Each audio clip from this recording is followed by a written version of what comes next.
Welcome to Shadows at Dusk. Dusk is not the end. It's the doorway between two worlds. A place where stories slip through, quiet, cold, and true. You've entered that space now, and what follows is meant for you. Stay in the shadow.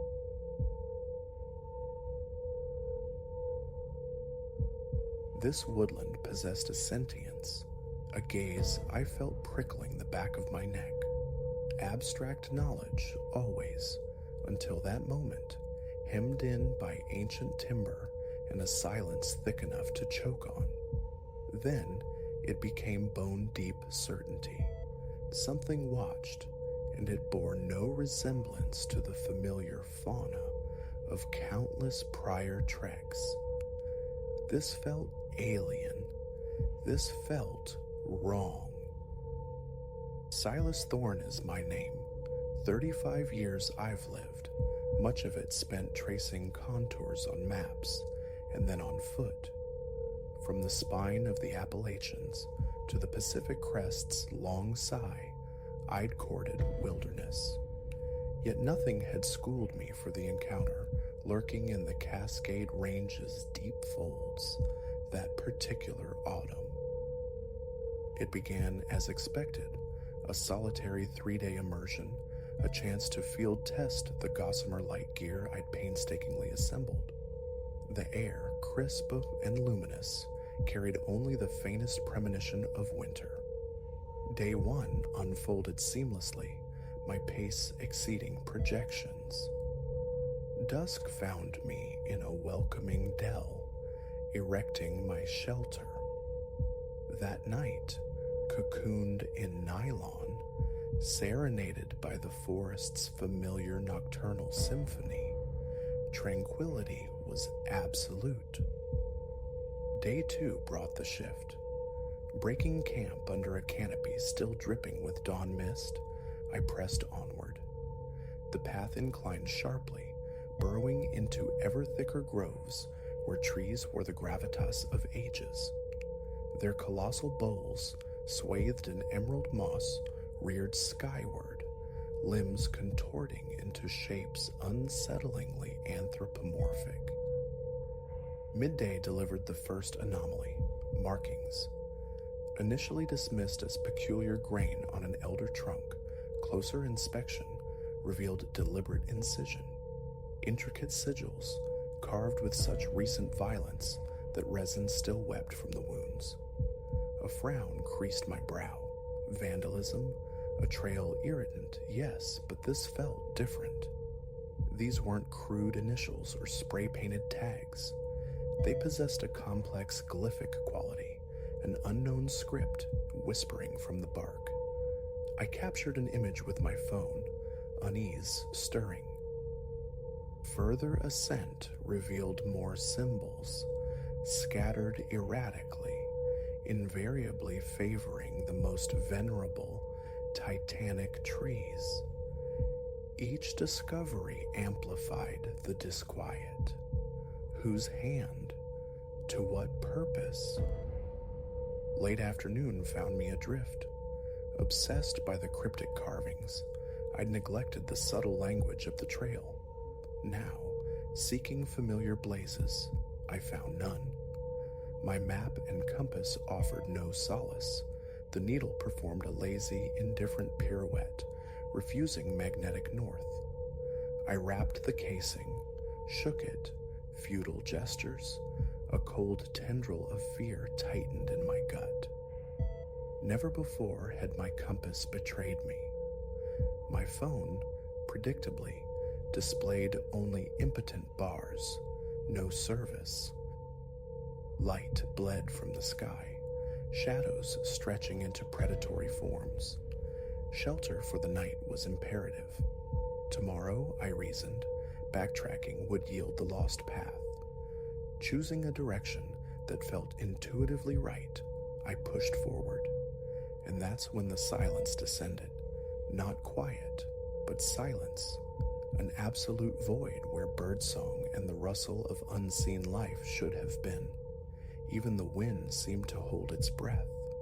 The trees loomed immense and watchful, their branches like skeletal fingers.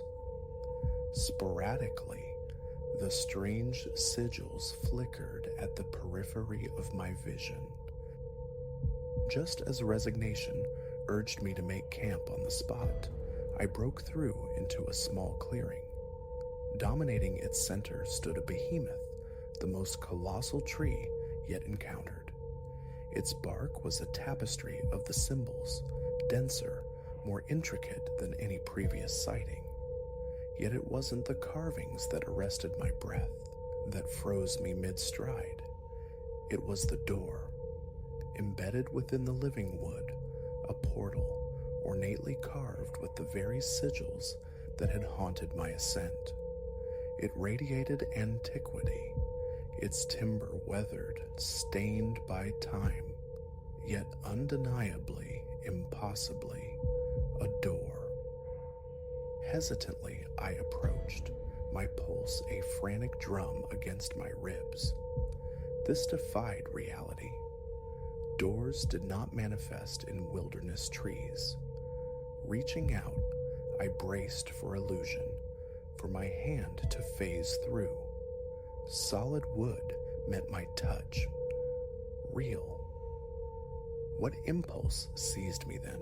Curiosity? Or some external compulsion nudging my will? Before conscious thought could intervene, my hand closed around the handle, turning. A low groan echoed, amplified by the profound stillness as the door swung inward. Beyond lay only blackness, an utter void that seemed to actively consume the fading light. I stood transfixed, staring into that negation. Every primal instinct shrieked, "Run, flee this impossible aperture." Yet an invisible tether held me fast, accompanied by a whisper, so faint it might have been imagined, yet shaping itself into my name. Silas. With a gasp, I recoiled, shattering the spell. I slammed the door shut, breath tearing at my lungs. Then came the sound, a low, rhythmic chanting emanating from the wood's deep heart. It began as a murmur, barely discernible, but swelled relentlessly. I spun, trying to pinpoint the source, but it was omnidirectional, enveloping me. The chant intensified, urgent, syllables in an unknown tongue looping endlessly. And beneath it, woven into the alien litany, my name persisted, a whispered promise, or perhaps a threat. Panic detonated. I fled, crashing through undergrowth, heedless of the trail, of ecological niceties. Escape was the sole imperative. Escape the clearing, the door, the insidious chant that pursued me, relentless as my own shadow. Branches lashed my face. Roots seemed to coil, seeking purchase on my ankles. Still I ran, propelled by a terror more profound, more elemental than any I had known.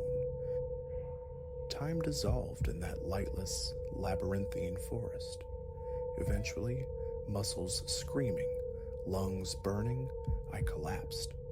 Sprawled on the forest floor, gasping, I became aware that the chanting had ceased. Silence returned, but this time it was natural. Wind sighed through the upper branches. A distant owl called. Pushing myself upright, I scanned my surroundings. These trees felt ordinary, their limbs unburdened by unnatural contortions or cryptic carvings. Had hallucination claimed me? Then, a crunch underfoot. Looking down, icy dread flooded my veins. Half buried in leaf litter lay a small, wooden token. Etched into its surface was one of the very symbols from the trees. It was real, all of it. Trembling fingers retrieved the object, shoving it deep into a pocket. Proof, tangible evidence against the encroaching suspicion of madness. The sky was paling, dawn filtered through the canopy. I had run through the night. In the strengthening light, a familiar blaze caught my eye, a trail marker. Incredibly, inexplicably, I had stumbled back onto the mapped path. No rest. Ignoring my body's battered protests, I set off downhill at the swiftest pace sustainable. I craved civilization, the mundane world where trees remained trees and doors stayed in houses. It consumed most of the day, but finally the trailhead, my car.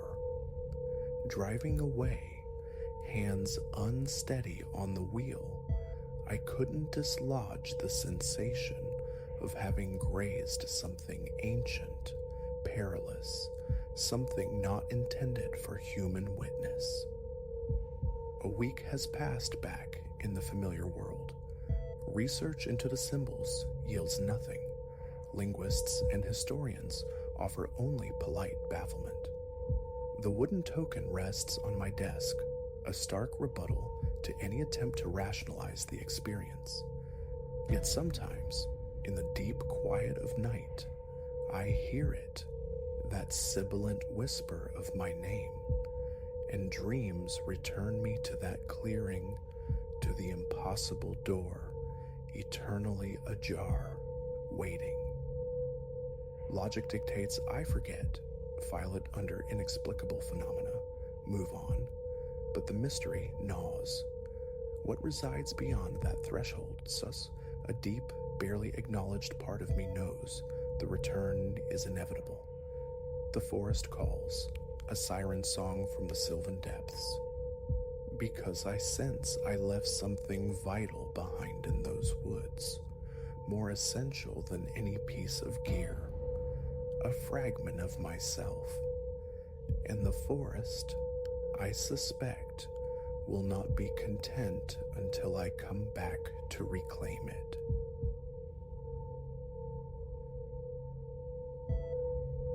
Evening bled cold across the porch as I breached the familiar silence of the ancestral home, a place steeped in the memory of generations past. My visit was intended as a swift retrieval mission, a gathering of sentimental fragments left in the wake of my forebears. Yet the very air inside felt alien, thick with the scent of sealed away time, damp plaster, and the ghosts of wood smoke. Each footfall on the hallway boards elicited a protesting groan, a discordant rhythm that snagged at my composure. An unease, subtle but insistent, coiled in the stillness. That night, amidst the dust and shadows, the discovery of certain leather-bound volumes irrevocably altered the trajectory of my existence. High in the attic's gloom, where dust motes danced like spectral ballerinas in the slivers of light piercing the eaves, I sought faded photographs. Instead, my hand brushed against a small, unassuming trunk tucked beneath a shroud of cobwebs. Its wooden surface was scarred by time, the metal clasp rusted and broken. It yielded with a sigh of desiccated wood. Within lay a cache of notebooks, journals worn smooth by handling, their pages the color of old parchment, the ink within them faded like distant memories. A plume of disturbed dust billowed upwards as I lifted the topmost volume, stinging my eyes and catching in my throat. I coughed, the sound unnaturally loud in the profound quiet, before curiosity compelled me to open the brittle cover. Initially, I scanned for anecdotes, for whispers of family lore or historical footnotes. What unfolded instead were chronicles of the uncanny, susurrations drifting through empty corridors after midnight, doors swinging open on unseen hinges, fleeting shadows that capered across window panes when no one should be present. My own name surfaced, startlingly, in several entries, brief, cryptic references. Perhaps he will perceive it in time, one hand had scrawled. Another pondered, he is destined to witness what we have all witnessed. A tremor started in my hands. I delved deeper, navigating the labyrinth of script across multiple diaries. They were penned by different hands across decades. My grandmother's looping cursive, the stark print of an uncle, the unfamiliar flourishes of kin I scarcely recalled. Yet the narrative thread remained eerily consistent. Footsteps that echoed in vacant rooms, whispers that coiled around the edge of hearing, an unsettling conviction that the house itself was sentient, watchful. Each chronicler began in doubt, only to end convinced of a presence defying explanation. Logic had always been my compass, my anchor in the predictable currents of life. I navigated by facts, by evidence, by the steady pulse of the rational. Finishing the last diary, I tried to rationalize, to diagnose a contagion of fear passed down through suggestive text. Perhaps each generation, reading the anxieties of the last, simply mirrored them. This I told myself, clinging to reason, even as the house began to murmur its contradictions directly into my ears. Midnight had just turned when the first whisper breathed through the dark, a single, indistinct syllable swallowed by the silence almost before it registered. My heart gave a painful lurch. Rising from the sagging embrace of the living room armchair, I crossed the complaining floorboards, searching for a source. Nothing. The air hung motionless. I was utterly alone. A draft, I reasoned, settling back down, though the stillness mocked the explanation. Minutes later, a faint scraping sound emerged from the hallway, dry, furtive. Not quite the scuttle of a rodent's, it possessed a deliberate quality that ceased the instant my foot touched the hall floor. Retreating to the living room, I ignited several lamps, their weak glow pushing back the oppressive shadows. I focused on my breath, trying to loosen the knot tightening in my chest, the clamminess on my palms. Nerves, I insisted, the diaries weaving their unsettling spell. Seeking distraction, I returned to the brittle pages, my fingers tracing the faded ink. A notation seized my attention. Mention of a locked door secreted away in the basement depths. Years had passed since I'd last ascended there. My grandparents had relegated it to a repository for forgotten things. The diary spoke of scratching sounds emanating from behind that specific door, of a sliver of shadow glimpsed beneath it. Something resided there, the writer had insisted. Resolve hardened within me. I would see for myself. Armed with a heavy flashlight retrieved from a kitchen drawer, I located the basement entrance off the rear passageway. The hinges screamed in protest as I pulled the door wide, releasing a gust of subterranean air, cool and thick with the smell of damp earth and stone. The stairs plunged steeply into darkness. The switch at the top was defunct. My flashlight beam sliced through the black, illuminating precarious wooden steps as I descended cautiously, the cold seeping into my bones.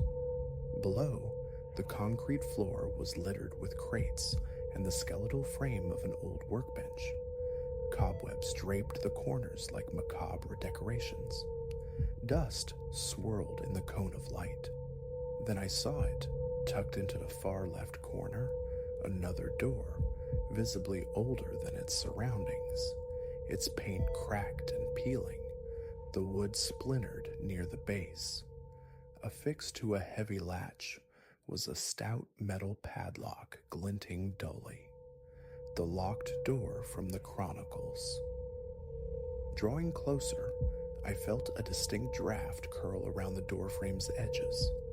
I pressed my ear against the rough wood, a whisper of sound from within, a faint, shuffling movement.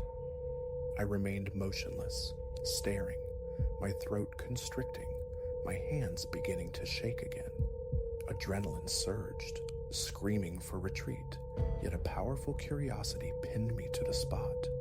I grasped the padlock, testing its solidity, firm. No key was visible amidst the basement clutter, and the impulse to force it open felt premature, reckless. The diaries never revealed what lay beyond, only that the door remained inviolate. After a long moment, I stepped back, wiping beads of sweat from my forehead, and made the slow climb back to the relative normalcy of the upper floors. The remainder of the night was spent immersed in the diaries, hunched in the living room's inadequate light, hunting for any clue pertaining to that stubborn basement door. I read of disembodied footsteps pacing overhead, of lights that pulsed erratically, of doors slamming violently in windless rooms. Cold spots were a recurring theme. One entry chilled me further. The presence intensifies when disregarded. The implication resonated. This force, whatever it was, seemed to react to awareness, or the lack thereof. No diary offered concrete answers, only fragmented impressions, intensely personal accounts of sensory siege. As dawn approached, my nerves frayed thin. Every settling groan of the old structure, every gust of wind rattling the panes, the low hum of the kitchen refrigerator, all became magnified, imbued with potential menace. Sleep remained elusive. Sometime around 3 a.m, exhaustion claimed me in the armchair. I startled awake, heart hammering against my ribs, to the distinct sound of a door creaking open nearby. My eyes flew wide. The living room door, which I distinctly remembered closing, now stood ajar. A soft footfall sounded in the hall. Breath held captive in my chest. I rose silently, sweeping the flashlight beam towards the sound. For a fleeting instant, the light caught movement near the base of the main staircase, a shape, indistinct, vanishing the moment it was perceived. I lunged towards the spot, finding only empty air. My pulse thundered, dizziness washing over me. A cold sweat slicked my skin, and my limbs trembled uncontrollably. I tried to call out, but my throat was parched, useless. Explanations warred in my mind. I was certain I'd glimpsed something, roughly human-sized, yet its motion felt wrong, fluid, almost a glide. Taking slow, deliberate breaths, I forced myself to check the adjacent rooms. Each was vacant, undisturbed, save for faint, smudged footprints on the dusty floorboards. Old, perhaps mine, perhaps not. The following morning became a quest for the basement key. I meticulously sifted through kitchen drawers, pried open rusted tin boxes in the attic's shadowed corners, probed beneath loose floorboards in the bedrooms. Old photographs surfaced, brittle receipts, letters penned in elegant forgotten script, but no key. A burgeoning obsession took hold, an urgent need to unlock that door, as if answers lay coiled behind it. Shoving aside a stack of neglected boxes in an attic recess, I uncovered a small metal container. Locked, but the lid yielded to the persuasive edge of a screwdriver. Inside, nestled on faded velvet, lay a ring of keys filmed with rust. Heart accelerating, I carried them down to the basement, comparing each one to the padlock. The third key slid home. I didn't immediately open it, just testing the mechanism, feeling the tumblers shift, produced a sharp click that echoed unnervingly in the subterranean quiet. I stood there, flashlight beam fixed on the defiant lock, the frantic drumming in my ears drowning out the silence. My mouth was desert dry. Was I truly prepared for what might lie beyond? Part of me anticipated mundane emptiness, a forgotten storage nook perhaps. Another, deeper part braced for a revelation congruent with the diary's shadowed whispers. Enough hesitation. I turned the key again. The lock sprang open with a decisive thunk. Padlock removed, I rested my hand on the latch, took a breath, and lifted it. The door groaned open on protesting hinges, releasing a current of damp, stagnant air that raised gooseflesh on my arms. I directed the flashlight beam into the opening. The space was compact, closet-sized, lined with rough wooden shelves, cluttered with old jars and dust-laden tools. Concrete floor, a simple light switch on the wall. I flicked it. A single naked bulb flickered hesitantly before casting a weak yellow glow. Stepping inside, nothing initially seemed amiss.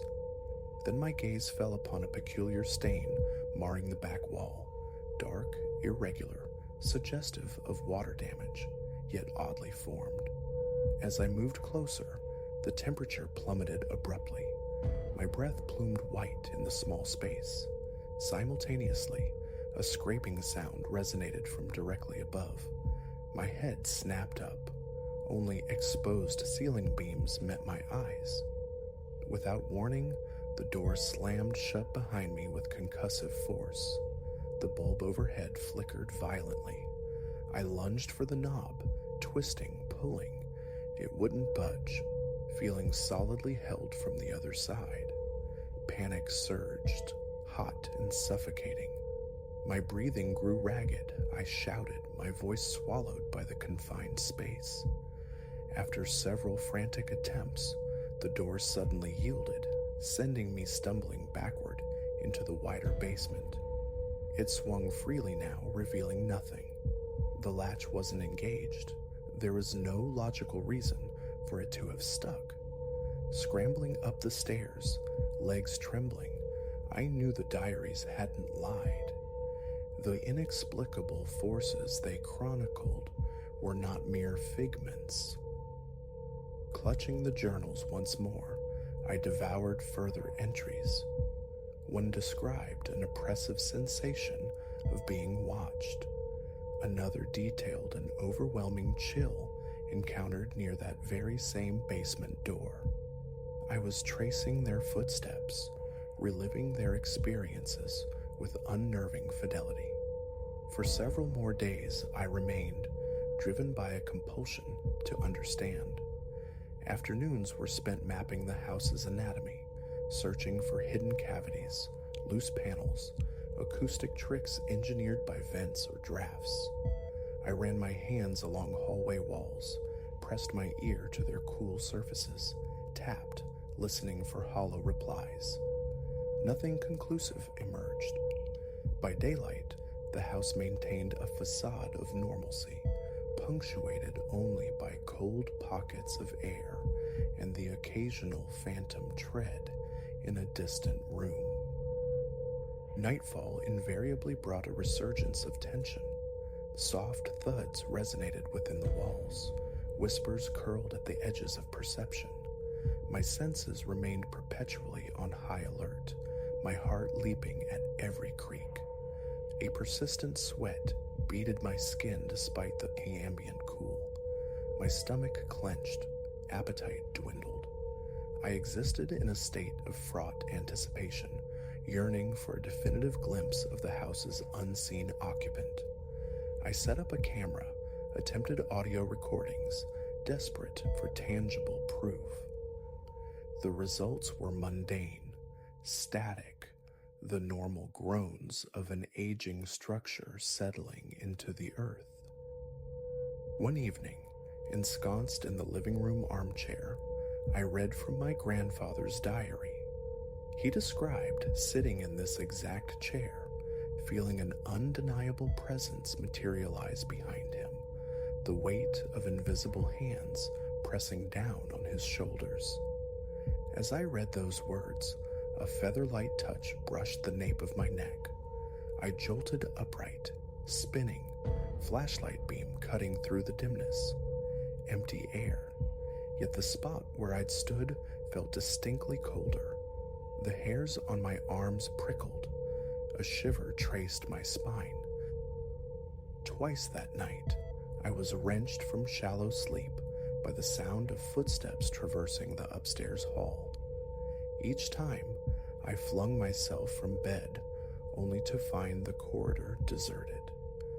The second time, I remained still, peering through a narrow crack in my bedroom door. The steps were slow, heavy, like boots on wood. They approached, paused directly outside my door, then continued onward. A shadow flowed beneath the door, elongated and distorted before receding. The stairs creaked, a slow, measured descent. I felt paralyzed, unable to force the door open.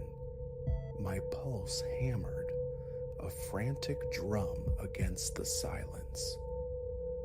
Morning brought the familiar struggle for rationalization. Another thorough search yielded nothing.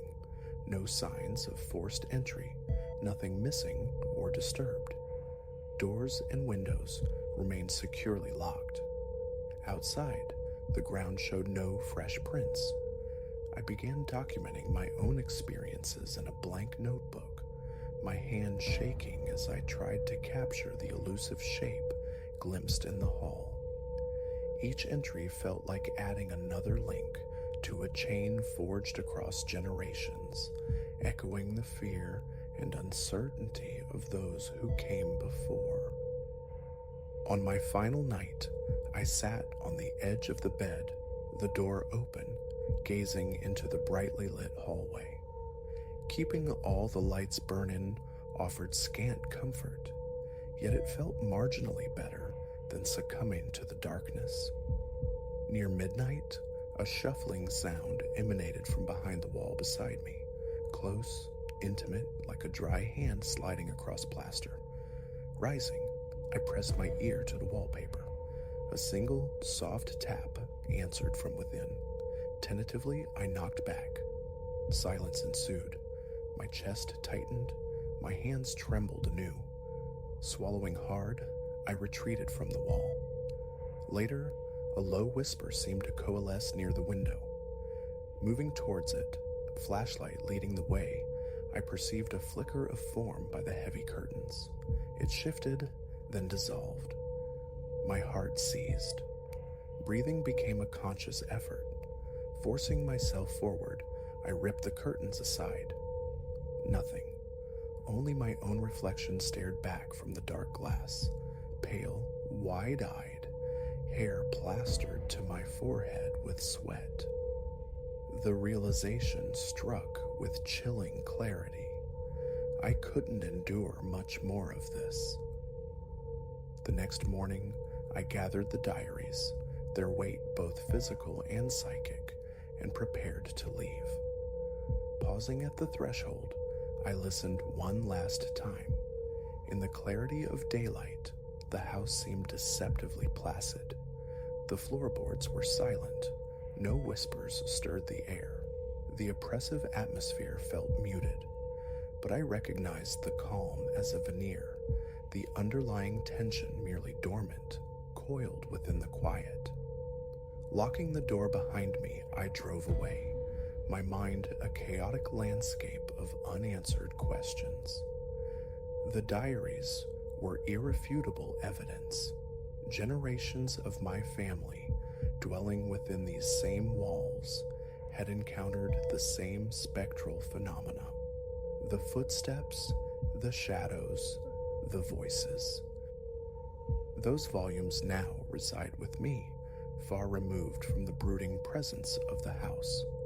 Occasionally, I revisit their brittle pages, and the chill of those hallways returns, the memory of the endless nights sharp and undimmed. Even here, in the mundane safety of my apartment, faint sounds sometimes intrude upon the late-night quiet. A floorboard creaking upstairs, a whisper just beyond the range of hearing. Perhaps I carried something intangible away with me, or perhaps my mind remains caught in that inescapable loop of fear and fascination. One certainty remains, thus, I have no plans to return. The diaries serve as a potent reminder that the foundations of logic can tremble, and that within the walls of that house, every creak, every rustle, every phantom murmur is profoundly real to those who listen.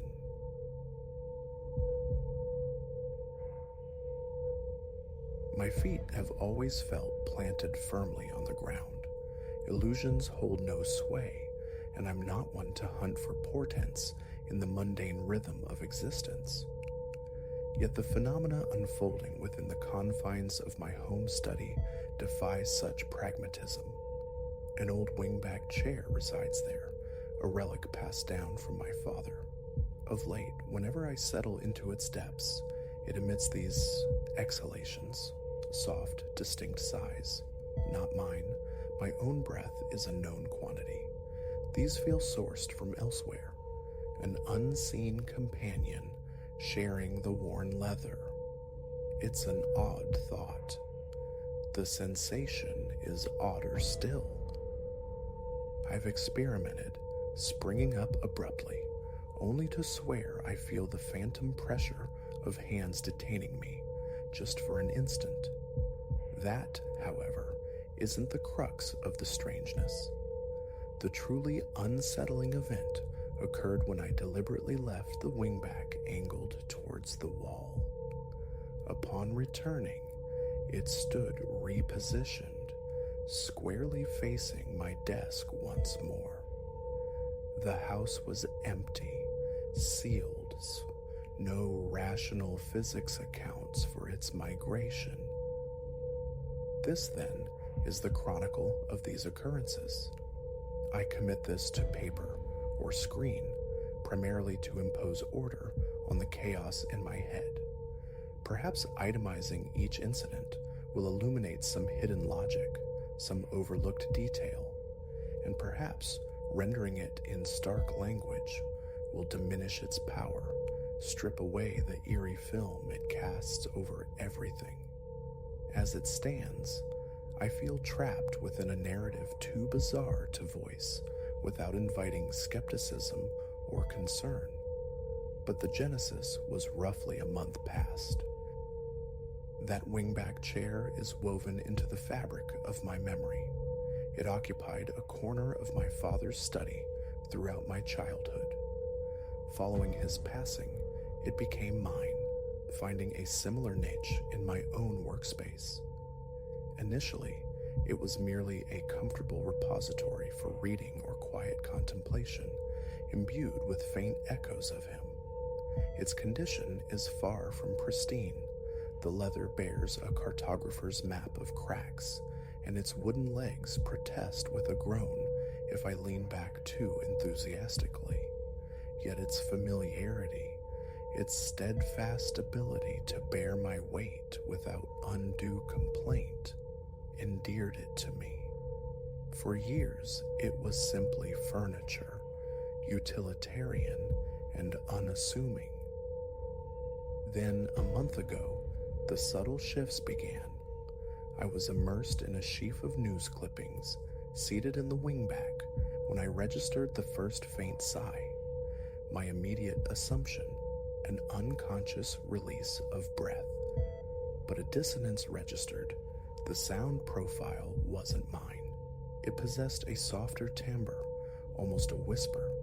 I stilled myself, listening intently. I monitored my own respiration, inhaling shallowly exhaling with deliberate quiet. My breath sounded ordinary. That other sigh, it had been different. I rationalized it away, the aged leather settling, the peculiar acoustics of old furniture, a faint tremor of unease, like cold fingers tracing my spine, suggested someone stood just behind me. Leaning forward, I placed my reading material aside and strained my ears. Silence reigned. Slowly, I rose, trailing my hand across the backrest, probing for anomalies. Only worn leather met my touch, no hidden cavities, no tears.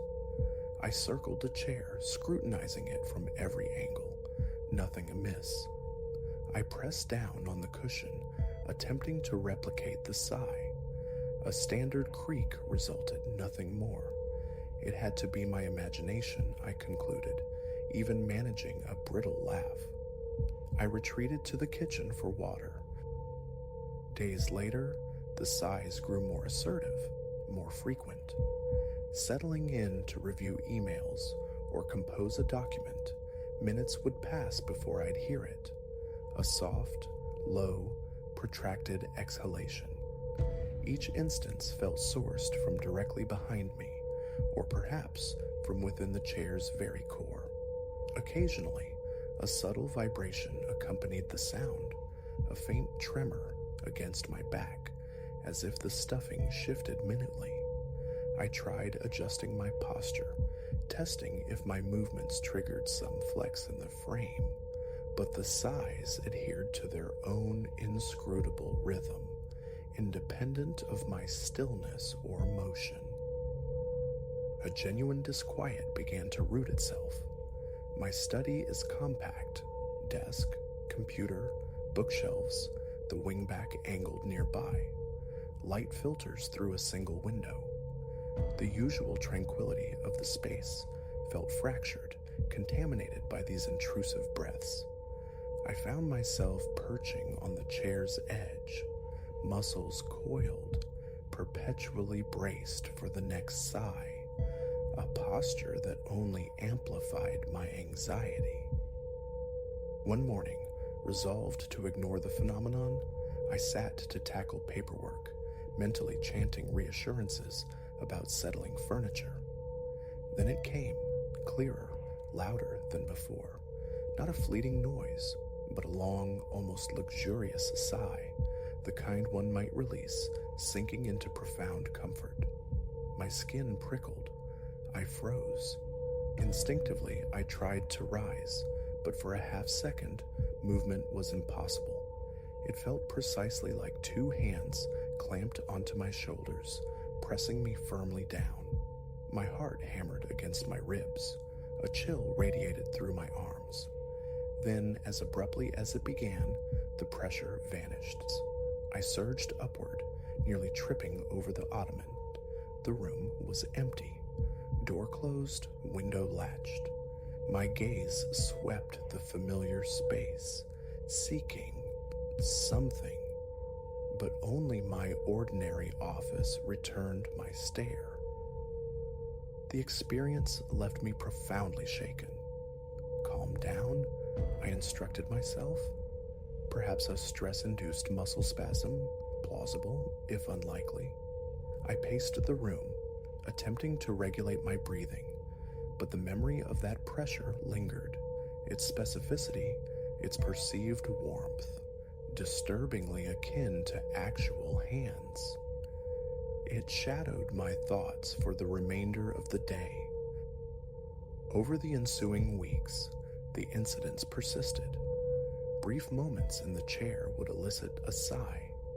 Attempts to stand quickly were sometimes met with that fleeting, invisible restraint. I began actively avoiding the wingback, yet I missed having an alternative seat to my desk chair. Shifting posture often aids my thinking, so I'd return, armed with self-skepticism, only for another sigh to surface, sometimes weary, sometimes melancholic, occasionally sounding almost like relief. Each time, The same involuntary shiver traced its path down my spine. Driven by a need for empirical data, however flawed, I decided on a test. I rotated the wing back fully, its back to the room, facing the wall. My hypothesis, admittedly thin, involved air currents or vent placements, somehow generating the sounds. I left it thus and retreated to the living room for an hour, making calls, seeking mental distance. Upon my return, the wingback was oriented towards the desk again. Not merely nudged, but perfectly restored to its original position and angle. A surge of adrenaline jolted me. I traversed the house, calling out, checking locks, front door, back door, both secure. No one else possessed a key. A glance out the window revealed nothing unusual in the quiet street. It was then I conceded. This transcended mundane explanations, house-settling noises, or an overactive imagination. I began documenting every event, a simple log on my phone, date, time, brief description. The frequency, laid bare, was startling.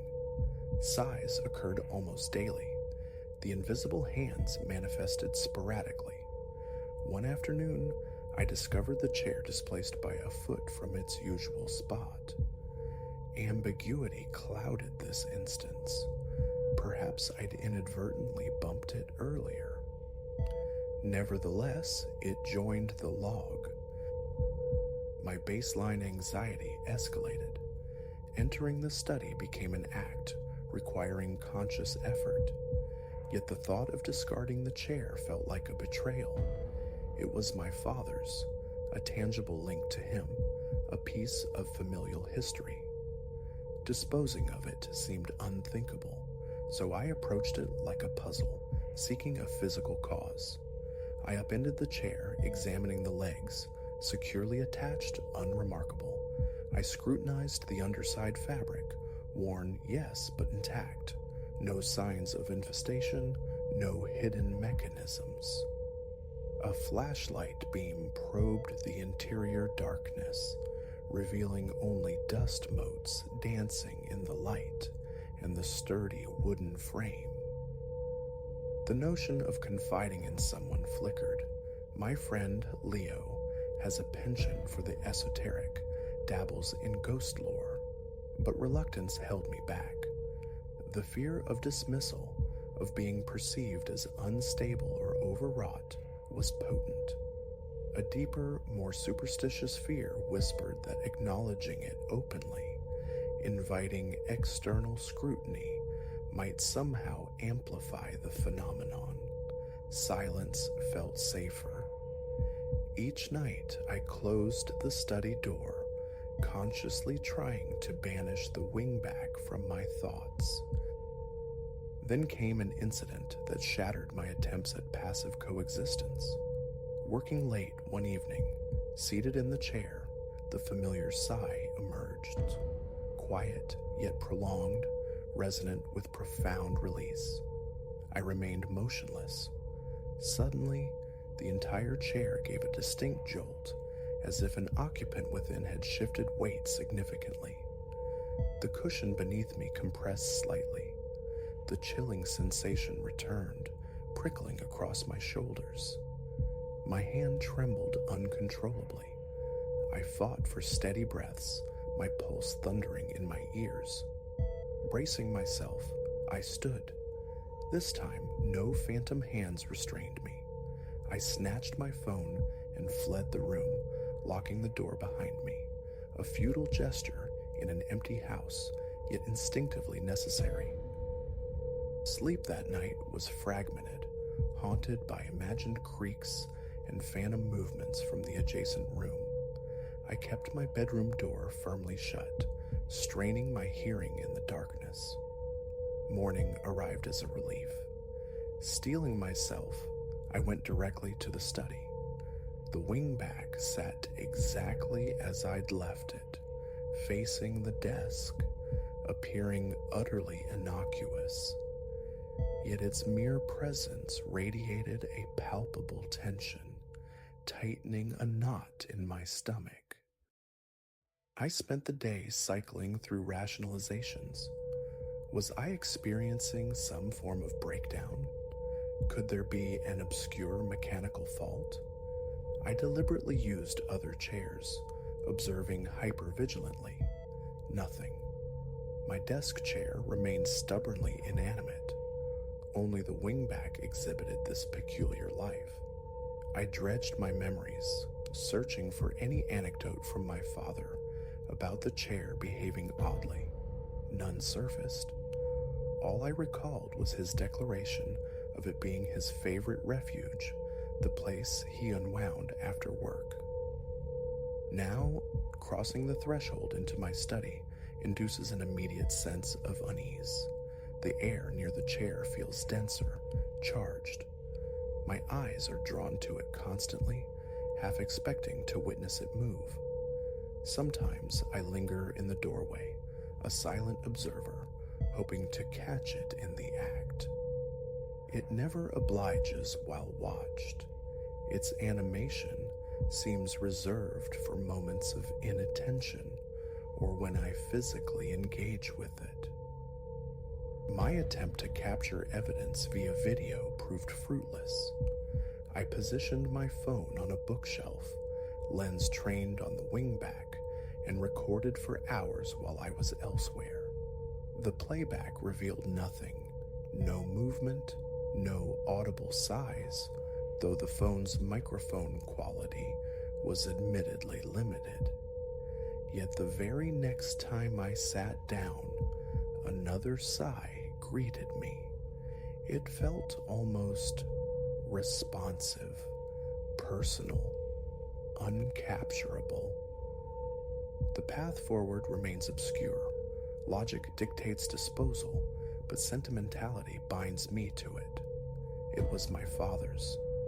To discard it feels like discarding a piece of him, yet each encounter is laced with dread. My heart rate climbs, a clammy sweat breaks out.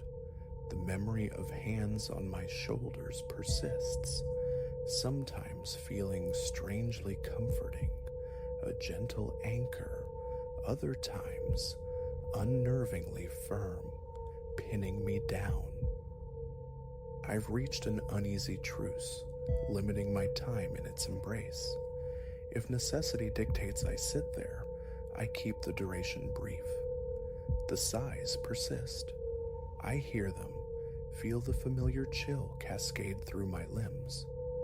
The chair occasionally vibrates, shifts subtly beneath me, never dramatically, always just enough for me to feel, not enough for an observer to notice. And when I rise, that momentary resistance, that slight impotence, is now an expected, unsettling punctuation mark. The incident with the chair righting itself after I turned it to the wall remains the starkest proof that this transcends mere coincidence or faulty perception. I can no longer deny it. Something associated with this chair interacts with my presence. The thought flickers, could it be my father somehow? But the notion sends a wave of profound discomfort through me. Ghosts, spirits, these are territories I'm loath to explore. I know only that conventional logic fails to provide a framework. Repeated experiments yield the same result. Turn the chair away, leave, return to find it facing the desk. I've never witnessed the rotation, only the outcome. I even tried wedging a small block beneath one leg, a crude impediment. An hour later, the block remained, yet the chair had subtly pivoted, somehow bypassing the obstruction. The feeling of helplessness intensified. In a moment of near desperation, I tried addressing it directly. Sitting stiffly, I spoke aloud, feeling utterly foolish. Okay, if someone's here, could you please cut it out with the sighing? Silence answered. Then, the instant I fell quiet, a breathy exhale whispered near my left ear. Heat flushed my face. I leapt up, pulse frantic, hands tingling with cold. I gripped the chair's arms, pressing down, half expecting a reaction. Nothing. I strode out, slamming the study door shut. This narrative lacks a tidy resolution. I coexist with the phenomenon. The wingback remains. The sighs continue, almost companionably now whenever I dare to sit. The brief restraint upon rising is a familiar, unwelcome pressure, and yes, it occasionally rearranges itself. I manage by minimizing contact, by compartmentalizing, but the feeling that something resides there, watchful and responsive, is unshakable. Whether its intent is to detain me, to share its strange inertia, or something else entirely, remains opaque. All I know is this. Should you ever visit, don't be alarmed if I caution you against settling into that particular wingback chair. It's not normal. Pretending otherwise is no longer an option. This is the sum of my experience to date. I crave explanation, but possess none. I only know it's real, an unsettling fixture in the landscape of my daily life. For now, I can only hope it remains just this side of a boundary I fear to cross. That is all.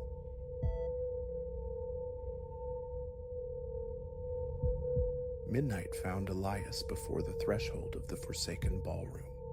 His pack, slung over one shoulder, held the meager tools of his vigil. A torch for the shadows, ink and paper for the truths they might reveal, coffee, black and bitter in its thermos, a dry sandwich shrouded in wax paper, and a woolen blanket against the anticipated chill. He paused, surveying the grand entrance. Twin doors of age-darkened timber stood scarred and veiled in dust, their tarnished brass handle radiating a deep, inanimate coldness. With a hesitant turn, the latch yielded. The portal swung inward, silent as a sigh. A breath of stagnant air, thick with the ghosts of countless yesterdays, met him. Along the walls, sconces cradled flickering candles, their small flames already dancing, casting restless light. Who had kindled them? The grounds had been deserted. From a shadowed corner, the thin, reedy lament of a gramophone spiraled out. A slow, melancholic waltz played to an empty room. The instrument stood alone, its horn aimed at the vacant space. Elias eased the heavy door shut, the click echoing unnaturally loud. He ventured onto the vast parquet floor. Each step drew a protest from the ancient wood, a discordant symphony of creaks and groans that shifted in key, like voices murmuring secrets just beneath his soles. He pushed the unsettling thought aside. The aroma filling the space was a compound of decay, desiccated velvet, and the faint, sharp tang of long evaporated polish. Tarnished mirrors lined the perimeter, their surfaces clouded with grime and time.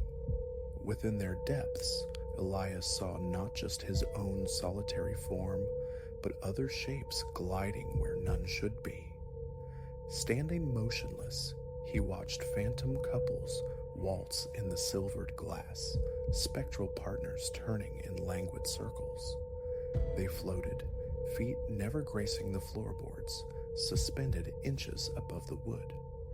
Their faces remained indistinct blurs, pale ovals beneath period attire, hands elegantly poised in a dance only they could hear. The hiss and crackle of the gramophone needle punctuated the air as the melody looped, endlessly repeating its mournful phrase. Elias approached the machine. Unattended, its crank still, the record simply spun on. He bent close, searching for the trick, the hidden spring, the mechanism forcing the replay. Nothing. He retreated to the room's desolate center. Candlelight threw writhing shadows across the empty expanse. No furniture broke the void, only dust motes dancing in the gloom and those impossible reflections. A glance backward confirmed the door's presence, his intended escape route. But when he tested the handle, it refused to yield. Solid, immovable. He threw his weight against the wood, futile. The ballroom had sealed him in. Panic simmered. Elias forced it down. He retrieved his notebook, the pen poised above the page. In the wavering light, his script trembled as he logged the time, past midnight now, and sketched descriptions of the spectral ballroom, the phantom candles, the ceaseless music, the dancers trapped in glass. Leaving the journal open on the floor like an anchor to reason, he began a circuit of the room. The walls felt substantial beneath his touch, though the paint blistered and peeled away like sunburnt skin. Cracked mirrors distorted the view. He swiped at one dusty pane with his sleeve, smearing the grime, but not erasing the silent, spinning couples within. They remained oblivious, lost in their eternal waltz. He stood silent, straining his ears. Only the gramophone's tireless lament and the furtive complaints of the floorboards broke the profound stillness. "Is anyone here?" His voice, too loud, absorbed by the oppressive space, received no answer. Then, a distinct pressure settled on his forearm, light yet firm, like fingers closing gently. He snapped his head around. Empty air. He jerked his arm free. The sensation vanished, leaving only a prickling awareness on his skin. No pain, just contact. As he stepped forward, his boot snagged on warped timber. Kneeling, he traced the uneven planks, some rising like welts on the aged surface. Rising, his gaze caught mirrors. The dancers had faltered, their movements slowing. Eerily, their blurred faces swiveled, fixing on his position. A knot formed in Elias's chest. He drew a sharp breath. The air was ancient, parched. Curiosity warred with apprehension. A heavy velvet curtain, the color lost to grime and shadow, draped the far wall. Elias approached, the fabric stiff and coarse under his fingers. He swept it aside, revealing not a wall, but the mouth of a corridor plunging into darkness. Switching on his torch, its beam a frail weapon against the gloom, he peered down the passage. Peeling paper hung in strips from the walls. Dust lay thick as snow on the floor. The scent of decay intensified here, sharp with the tang of rot. His first steps echoed unnervingly. Glancing back, the angled view into the ballroom still showed the mirrors, the spectral dancers eternally circling within their glass prison. Unwilling to be swallowed by the darkness, Elias retreated to the relative familiarity of the ballroom. He set his pack by the impassable door, uncapped the thermos. The coffee was tepid, unwelcome on his tongue. Hunger remained absent. The sandwich stayed wrapped. He lingered near the gramophone, its melody now grating, insistent. A subtle vibration pulsed through the soles of his boots, a rhythmic tapping seemingly from beneath the floor itself. He moved, pressing his ear to the wood. A faint, dry rustling answered, like whispers of brittle leaves. A chill traced his spine. He straightened quickly, rubbing his arms, aware of the dampness on his palms, the rigid set of his shoulders. His gaze returned inevitably to the mirrors. The dancers glided with renewed steadiness, raising and lowering arms, turning heads in unison, left, then right. Their forms shimmered translucent. Elias drew close to one clouded pane, searching the blurred ovals for eyes, for any sign of recognition. Nothing resolved, just phantoms in antique finery, eternally revolving. He waved a hand before the glass. The figures continued their dance, unseeing, unheeding. A sweep of the room confirmed its emptiness. Only the guttering candles, the tireless gramophone, the thick, silent air, and the impossible reflections. An hour, perhaps more, crawled by before a sudden, piercing cold invaded the ballroom. Elias's breath plumed white in the air. He chafed his hands together, the friction yielding little warmth against the encroaching chill. The waltz played on. He drew near a candle, its flame guttering wildly as if caught in a draught, though the air remained utterly still. He went to the tall, arched windows, rattling the latches. Sealed fast, the glass was glacial to the touch. Pressing his forehead against the pane, offered only a view of profound night. The skeletal silhouettes of trees barely visible. A rap on the glass produced only a dead, flat thud. A floorboard groaned directly behind him. Elias whirled around. Nothing. He took a tentative step, then froze. A cloying fragrance bloomed in the air. Not his own, nothing from his pack. Faded roses and an underlying bitterness, like crushed stems. It caught in his throat, forcing a cough. He sensed movement near his face, a displacement of air, the nearness of something. Leaning away instinctively, he saw only emptiness, yet the feeling of proximity lingered, palpable. He extended a hand into the void. Nothing met his touch, but the pressure returned to his arm, a gentle, insistent tug drawing him toward the ballroom's center. Hesitantly, carefully, he obeyed, each footfall answered by the protesting wood. In the room's heart, the music seemed to swell, gaining volume. Elias looked to the mirrors. The spectral dancers hung suspended, arrested mid-gesture, arms aloft. He held his breath, watching. Seconds stretched, then they resumed their waltz, but the grace was gone, replaced by jerky, accelerated movements. A scraping noise drew his attention to the corner. The gramophone's crank was turning, slowly, purposefully, propelled by an unseen hand. The record beneath the needle wobbled precariously. Elias moved towards it as the music stuttered, crackling, the needle skipping grooves.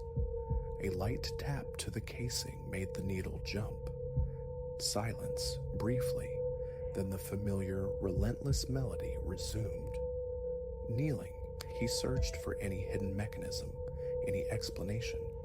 There was only the horn, the turntable, the arm, the needle, ancient, simple. He touched the cold metal bell. No vibration emanated from the machine, yet the music poured forth, clear and undiminished. Elias retreated, a leaden weight settling in his chest, his limbs stiffening. Each breath felt constricted. The silence between the musical phrases felt thin, brittle, offering no respite from the suffocating isolation. No sound penetrated from the world outside, no wind, no distant traffic, nothing but the loop of that spectral waltz. He lunged for the door again, yanking the handle with all his strength. Useless. He shoved, kicked. The impacts reverberated dully. Rummaging in his pack yielded only a small pocket knife. He tried forcing the blade into the seam between door and frame, seeking purchase. It skittered off the wood. Cursing softly, he tried again, gouging paint, but finding only unyielding timber. Sweat beaded on his brow. He swiped it away with a forearm. Defeated, he drifted back to the center. In the mirrors, the dancers spun with frantic energy now, feet still clear of the floor. Their waltz devolved into a series of jarring, unpredictable accelerations and hesitations. The floorboards beneath him seemed alive, creaking not just with his weight, but independently. He stood perfectly still, lifted one foot. The wood groaned beneath him regardless. A wave of revulsion washed over him. Crouching, he pressed his palm flat against the parquet.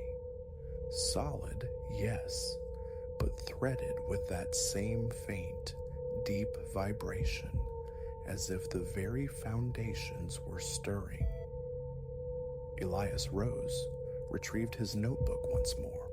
With numb fingers, he chronicled the deepening cold, the phantom perfume, the sentient reflections, the guiding touch, the unyielding door. The ink flowed, but his script remained erratic, a seismograph of his fraying nerves. He forced down more coffee. It had acquired a metallic tang. A bite of the sandwich was sawdust in his mouth, scratching his throat as he swallowed. Time bled away, measured only by the gramophone's endless cycle and the slow consumption of the candles, which flickered low but stubbornly refused to die. He wrapped the woolen blanket around his shoulders, a flimsy shield against the chill, and paced. Windows remained sealed, walls inert.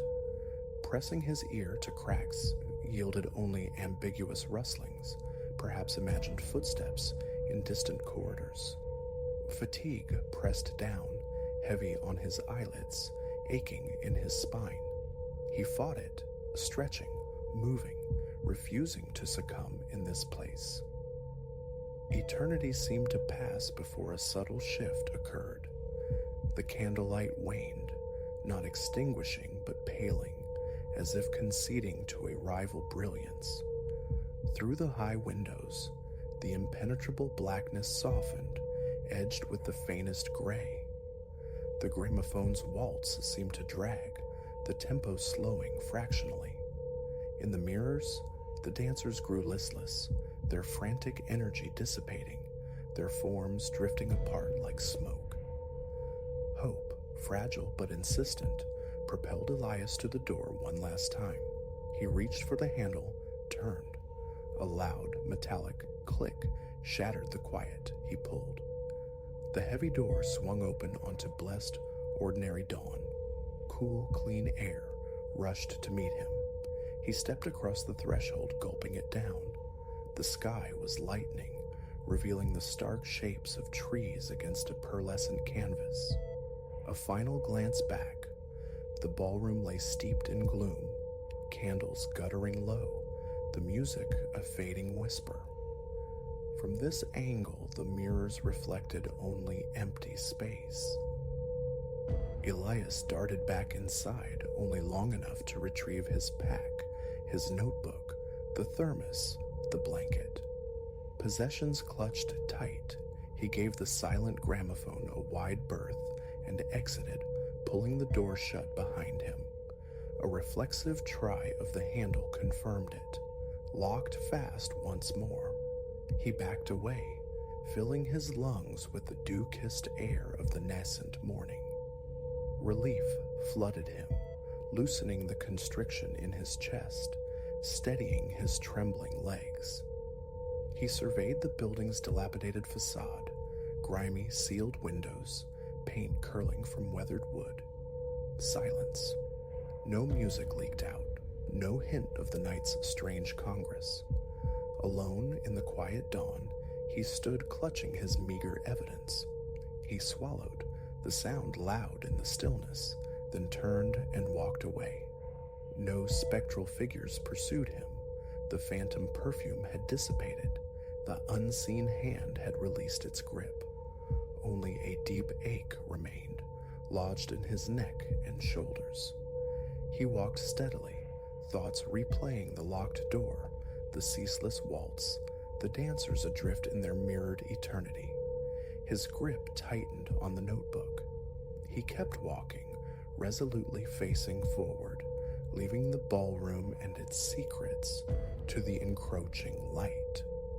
He did not look back.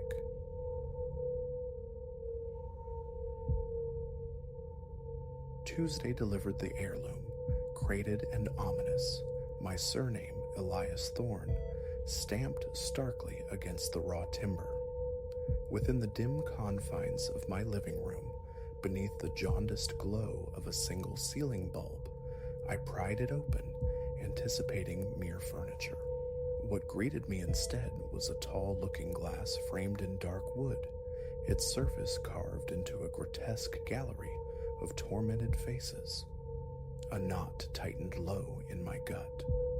The verisimilitude was chilling, mouths stretched in silent screams, eyes pulled into impossible angles, cheeks sunken like death masks. Tentatively, I traced the deep grooves of one visage with a fingertip. My pulse quickened, a dissonant hum beneath my skin signaling wrongness, yet my gaze remained captive. I wrestled the artifact into my bedroom, seeking a private space for it. The hallway felt too public. Who would welcome such a sight? Yet it was inheritance. A misplaced sense of familial obligation perhaps prevented me from banishing it to the garage's dusty oblivion. So I mounted it on the wall opposite my bed. That first night, oblivion was a luxury I sought but could not grasp. Darkness fell, my eyes shut tight, but the mirror's weight pressed upon the room's silence. I turned, facing its indistinct silhouette. Even in shadow, the carved masks seemed to deepen their grimaces. Nerves, I reasoned. Workplace stress, old wives' tales whispering of haunted relics. Sleep remained elusive. Around midnight, the bedside lamp flickered to life at my touch. The mirror gleamed dully. Standing before it, my reflection met me. Tousled hair, weary eyes, wrinkled sleepwear. I lifted a hand to scratch my temple. A fractional lag, a stutter in the visual echo caught my breath. My reflection's hand rose a heartbeat too late. Frozen, pulse hammering against my ribs, I tried again, raising the other hand. This time, the movement was smoother, almost synchronous, yet imbued with a disconcerting asynchronicity. Imagination, surely. Leaning closer, I stared into my mirrored eyes. Nothing overtly strange until my eyelids twitched involuntarily. I blinked, and in that blink, a fleeting darkness skittered at the periphery of the glass behind my reflected self. Impossible. My bedroom offered no space for concealment. I whirled, breath catching. The room stood empty. A glacial chill traced my arms, my throat constricted. Extinguishing the lamp, I retreated to bed, dreams thereafter weaving tapestries of shadowed corridors and indistinct figures. Faint whispers haunted the edge of sleep, their source, dream or reality, uncertain. Morning rituals unfolded under the mirror's unblinking gaze. Donning trousers, pulling on a shirt, my eyes stayed fixed upon it. Initially, normalcy reigned. My reflection mimicked my actions faithfully. The carved faces remained static in their wooden agony. Fatigue, I concluded, had played tricks on my perception. I departed for work, deliberately lingering outside my home until well after dusk. Evening found me back in the bedroom's quietude. Seated on the bed, I surveyed the reflection, the closet behind me, the nightstand, the lamp, all rendered faithfully. Touching the glass yielded only cold smoothness, the frame a tactile map of polished ridges and rough valleys. No movement disturbed the surface. Perhaps I had merely frightened myself. After brushing my teeth and changing, I re-entered. The lag returned. As I reached for the lamp switch, my mirrored self momentarily held its hand at waist level before snapping into place. A familiar thump resonated in my chest. Inhaling sharply, I felt the constriction return. The lamp plunged the room into darkness, and I scrambled into bed, averting my eyes from the glass.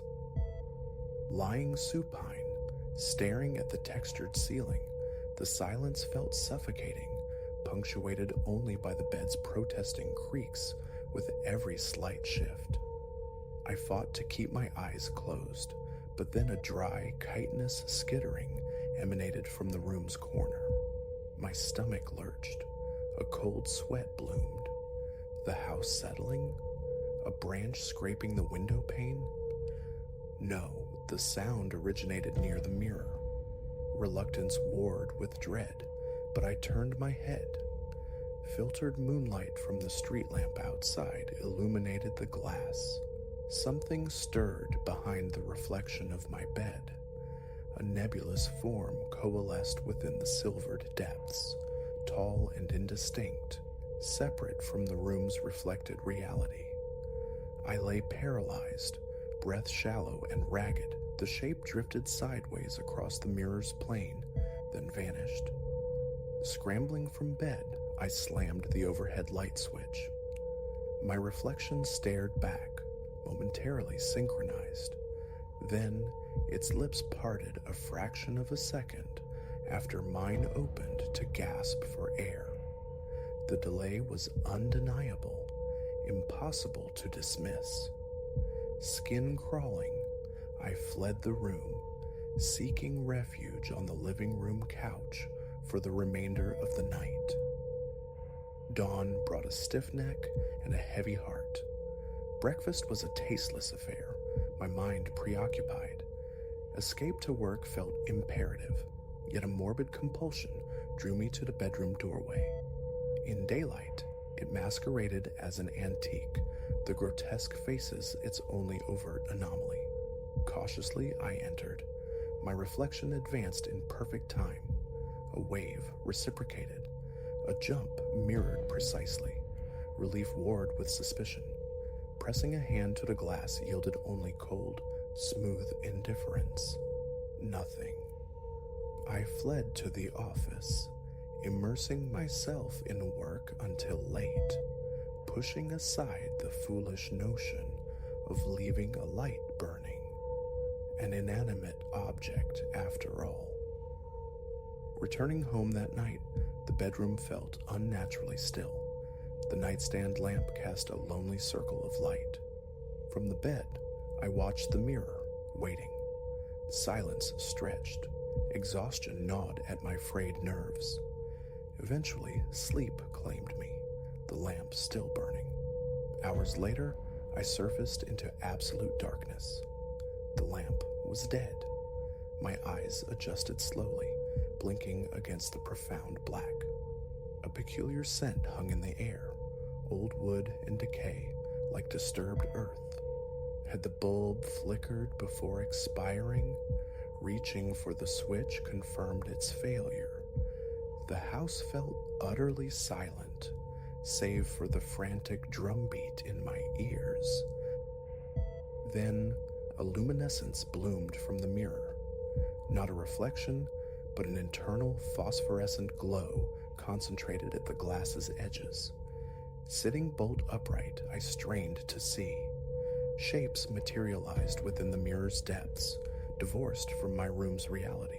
Silhouettes, tall, vaguely human outlines, standing in formation, their features lost in shadow, eyes mere voids.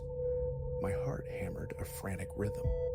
Sliding my feet to the floor, poised for flight, I watched them stir. A faint, dry scraping accompanied their movement. They seemed to press closer, spectral hands against the inner surface of the glass. A profound chill enveloped me. Standing, legs trembling, I forced myself toward the door. A rustling whispered behind me. I dared not look back. Out in the hallway, the overhead light blazed reassuringly at my touch. Peekins back into the bedroom, the mirror appeared normal under the hall's glow, though my lamp remained dark. Reaching in, I tried the switch. Nothing.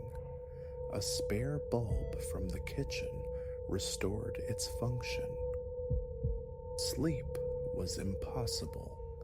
I spent the night on the couch, bathed in artificial light, mind racing, hands unsteady. If the phenomena persisted, the mirror had to go. My peace was worth more than any heirloom. The following evening, toolbox in hand, I entered the bedroom with grim purpose. The moment my fingers brushed the frame, a subtle vibration pulsed beneath my touch. I recoiled, heart leaping. Steeling myself, I tried again, grappling with the mirror's surprising weight, dislodging it from its wall bracket. The carved faces seemed to bite into my palms. As I tilted it forward, leaning it against the floor, the reflection shifted. Not my room. A vista unfolded within the glass, a corridor of cyclopean stone, slick with an unseen damp, stretching into gloom. It flickered, unstable. I stared, transfixed, the urge to flee warring with a morbid fascination. Movement stirred in that reflected non-place. A tall figure, shrouded or hooded, advanced from the depths. Its face remained unseen. Nausea churned within me. Breath came in ragged bursts. My grip slackened. The mirror tilted precariously. The figure's hand reached out in the reflection. A soft thud echoed from within the glass. Panic jolted me. I slammed the mirror face down against the wall, the stone hallway vanishing beneath the wooden backing. Heart pounding, I rubbed my arms, trying to dispel the chill. Retreating, I closed the bedroom door firmly behind me. An hour passed pacing the hallway, phone clutched tight. Who could I call? How to explain a mirror portal without sounding unhinged? I resolved simply to cover it. Returning with an old blanket, I found the mirror still face down, inert. Stomach churning, I lifted it just enough to drape the heavy fabric over its entirety, resting it back against the wall, completely shrouded. Silence. A fleeting moment of relief. Turning to leave, a ripple disturbed the blanket's surface from beneath. I held my breath, saw no more, and fled, pulling the door shut. That night, soft, irregular tapping emanated from behind the closed bedroom door. Wide awake on the couch, flashlight clutched like a talisman, neck aching with tension, I listened. The thought of smashing the mirror, of confronting whatever lay beyond the glass, warred with a paralyzing fear. Morning demanded a performance of normalcy, breakfast, work, a day spent adrift in distraction. Upon returning home, I found the bedroom door slightly ajar. I knew I had closed it. Inside, violation hung in the air. The blanket lay crumpled on the floor. The mirror stood upright against the wall, uncovered, waiting. The carved faces seemed sharper, deeper. The wood itself subtly altered, their expressions intensified. Gooseflesh prickled my arms. The air felt thick, stagnant, carrying a stale, damp odor. Keeping my distance, I stood before it. My reflection appeared, the unmade bed behind it. For a moment, synchronicity held. Then slowly, deliberately, I raised my hand. My doppelganger remained motionless, its gaze fixed, detached. My throat went dry. A tremor started in my hands. The reflection's eyes narrowed, and a wave of pure dread washed over me, cold and heavy. I stumbled back a step. Its features contorted into a mask of pure malice. A low hum vibrated in my ears. Abruptly, one of the tormented carvings on the frame moved. Its wooden mouth gaped open, a sliver of impossible darkness. I staggered backward, tripped over the bed frame, collapsing onto the mattress. Eyes locked on the mirror, I heard a grating sound from within. Two shapes materialized in the glass, robed figures in a shadowed passage, arms lifting in beckoning gestures. My body felt encased in ice, chest heaving with rapid, shallow breaths. My head swam. Trying to rise, my legs refused to cooperate. For a long moment, I stared, mesmerized by the silent invitation. They didn't emerge, but simply stood there, calling without sound, their intent palpable. A mental paralysis gripped me. Swallowing hard, I forced movement, pushed off the bed, snatched my shoes, and bolted from the room, slamming the door, heart frantic against my ribs. It has to go. Disposal is problematic. Too large for refuse, too risky to smash. What might breaking it unleash? Calling for help feels impossible, an invitation to ridicule or worse. For now, it remains imprisoned behind the closed door. Sometimes, thuds and scraping sounds filter through. Sometimes, at night, faint light flickers beneath the door. I sleep on the couch, my back protesting, constantly glancing over my shoulder, a stranger in my own home. What do they want, these entities in the glass? Are they shades, figments, or something other? I only know they watch, their presence a palpable weight. Home offers no solace. My plan, a storage locker.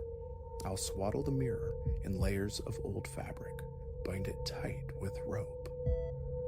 I will avert my eyes from the glass during the move, terrified of glimpsing that stone corridor again, terrified of its inexplicable pull. I recount this not for sympathy, but as a warning. Should you inherit an ancient mirror framed in suffering faces, should a chill crawl your spine at its touch, discard it. Do not hang it where you sleep. Do not court the nightmares, the insidious doubt it casts upon your very reflection. Sleep has become a forgotten country since its arrival. It feels sentient, patient, anticipating my surrender to its obsidian depths. But I will not yield. Inheritance be damned. Better the unknown consequences of disposal than entrapment in that other place. Tomorrow, the locker. Locked away, I pray it remains contained. I pray it doesn't follow. I pray for sleep. Even now, faint stirrings reach me from the other room. Closing my eyes conjures the silhouettes, their silent summons. Closer, they seem to whisper, but I will not go. I will not look again. This couch, this exile, is preferable to meeting those eyes in the glass. That is the beginning and the end of it. If only I had never breached that crate, never laid eyes on those tortured carvings. Too late. All that remains is distance.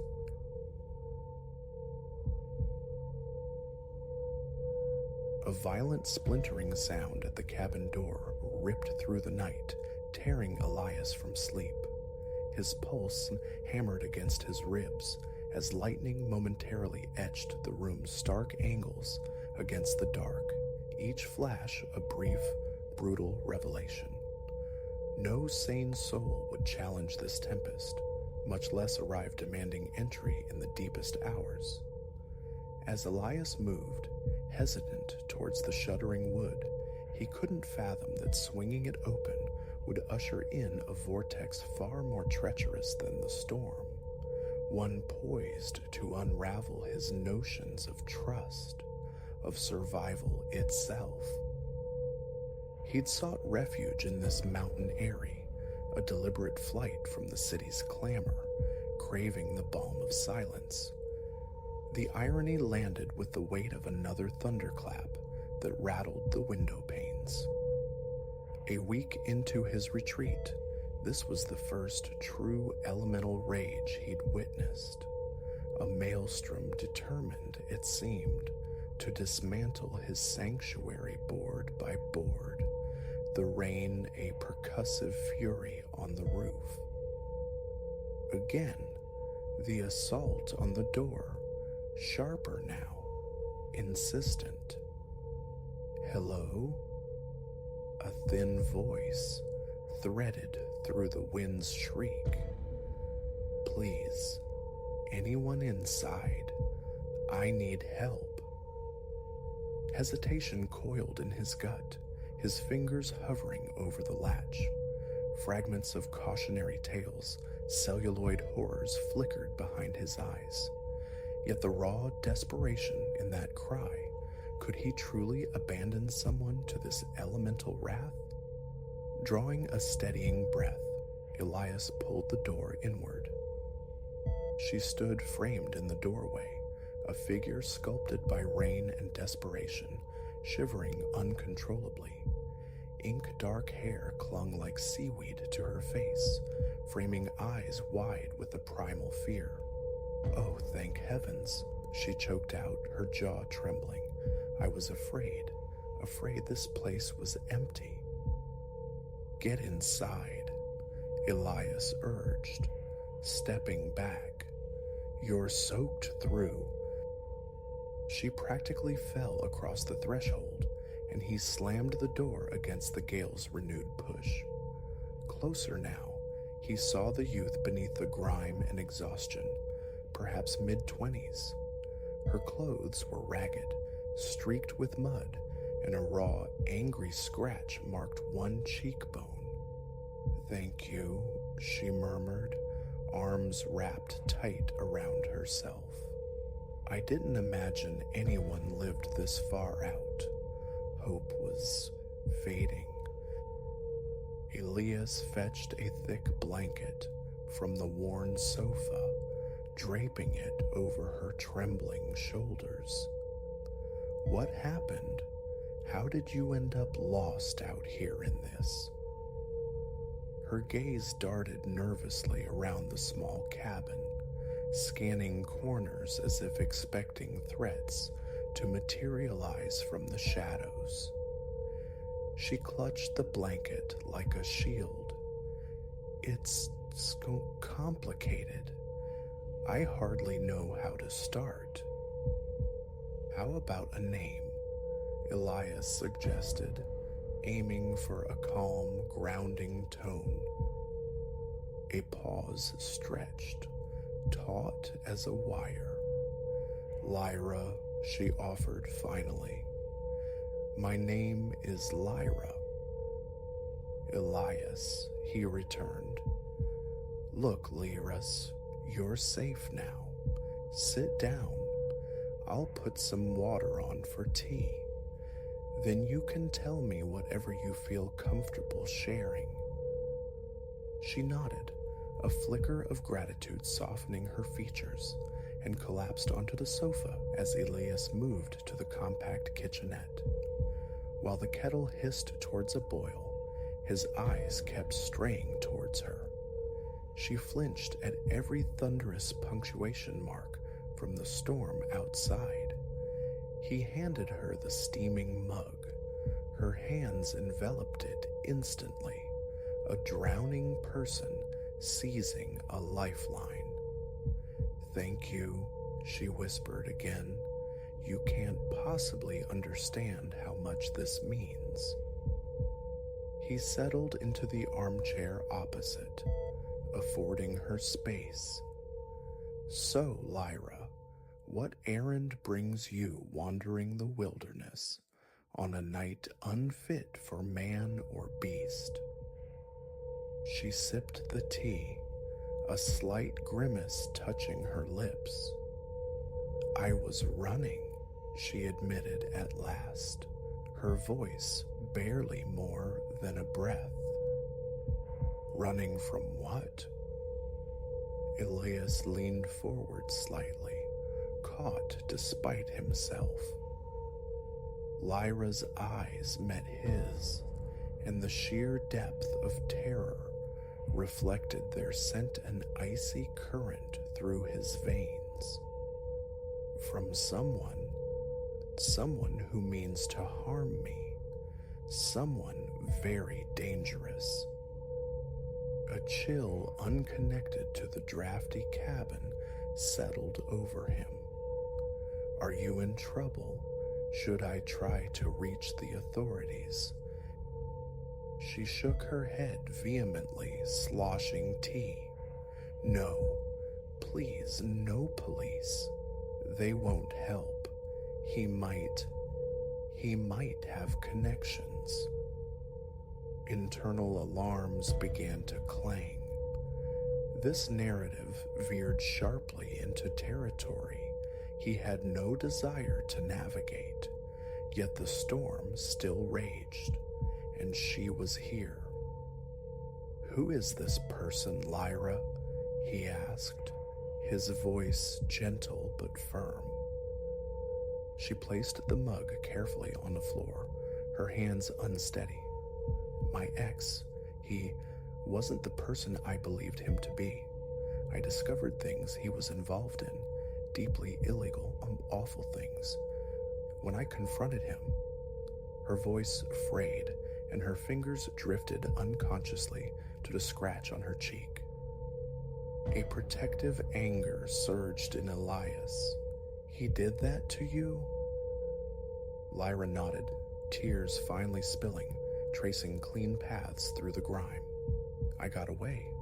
Barely. But he's been hunting me. Days now, I've been moving, hiding. I thought I'd finally shaken him, but then I saw his car on the access road below. I just bolted straight into the trees. Then the storm broke. His thoughts raced, connecting grim possibilities.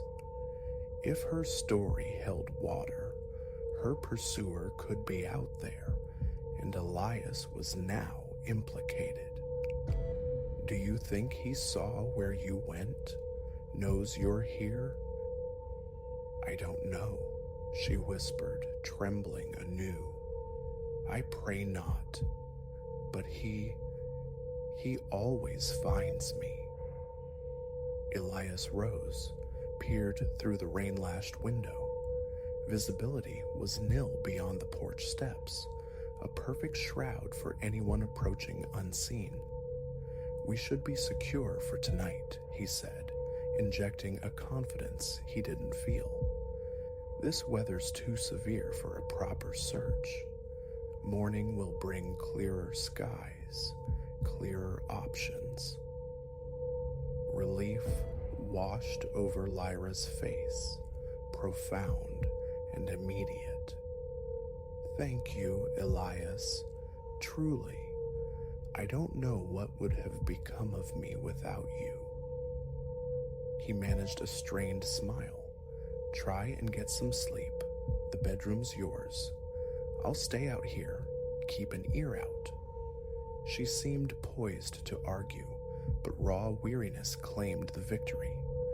Elias showed her to the small adjoining room, found her some dry clothes, and then resigned himself to a vigilant, sleepless night. Rest was impossible, each groan of the cabin settling, every gust of wind mimicking a footstep, sent jolts of adrenaline through him. Lyra's narrative echoed in his mind, looping, fraying at the edges. One part of him yearned to believe, to be the bulwark against the dangers she described. Yet a colder, more analytical current questioned the details. As the blackness outside began to pale and the storm's fury abated, replaced by a steady, somber rain, the question sharpened. That scratch, it looked older than a few days' frantic flight. And her shoes, while damp, lacked the caked mud one would expect from a desperate scramble through sodden woods. Near dawn, the bedroom door creaked open. Lyra emerged, looking remarkably composed for someone supposedly living rough for days. Morning, she offered, a tentative smile touching her lips. Anything? He shook his head, quiet. Storms moved on. We should be able to get down to town soon, find some official help for you. A fleeting expression, was it panic, crossed her features before being smoothed away. I'm not sure that's wise. He could be watching the main road. Lyra, Elias began, choosing his words with care. I think you need to tell me the real story. Who are you actually running from? She held his gaze for a long, assessing moment. The fragile mask dissolved. The fear in her eyes didn't vanish, but it transmuted into something harder, sharper, unsettlingly shrewd. You're more perceptive than you let on, she stated, the tremor gone from her voice, replaced by a cool neutrality. Most men get caught up in the knight in shining armor routine. They don't look too closely. Elias felt his muscles tighten, the isolations of the cabin suddenly pressing in. What is actually happening here, Lyra? She exhaled, a sigh that wasn't weary but almost bored. She raked a hand through her now drying hair. The truth? Nobody's chasing me, not in the way I described. I'm hiding something coveted. I just needed a safe harbor until things cooled off. His mind struggled to reconcile the terrified woman of the night before with this cool operator. So last night, all of it was an act? Not entirely, she conceded with a dismissive shrug. My ex is looking for me, but believe me, Elias, he's not the predator in this equation. Just then, the distant growl of an engine reached them, steadily amplifying. Lyra's head snapped towards the sound, and a slow, triumphant smile spread across her face. Ah, my transport, she announced. Appreciate the shelter, Elias. You were quite literally a lifesaver. Before he could formulate a response, she was moving, quick and purposeful, out the door he'd opened for her hours before. She sprinted towards a black SUV that had materialized silently at the edge of the tree line. Elias watched, numb, as she climbed in without a backward glance. The vehicle reversed sharply and vanished down the track, leaving him utterly alone on the porch. The rising sun finally pierced the dissipating clouds, casting long shadows. He stood there, the crisp morning air feeling alien after the night's claustrophobic tension, grappling with the chilling realization of how easily he'd been played, how close he'd skirted the edges of a danger far more insidious than any storm. He had opened his door to desperation, offered sanctuary without reservation, and had nearly become collateral damage in a game whose rules he didn't even know. What Lyra truly carried, or precisely who she feared, remained mysteries he'd likely never solve. But the encounter left an indelible lesson etched onto the quiet solitude he'd sought. In the untamed corners of the world, the elements are not the only predators. Sometimes, the most potent threats wear human faces and whisper pleas for help.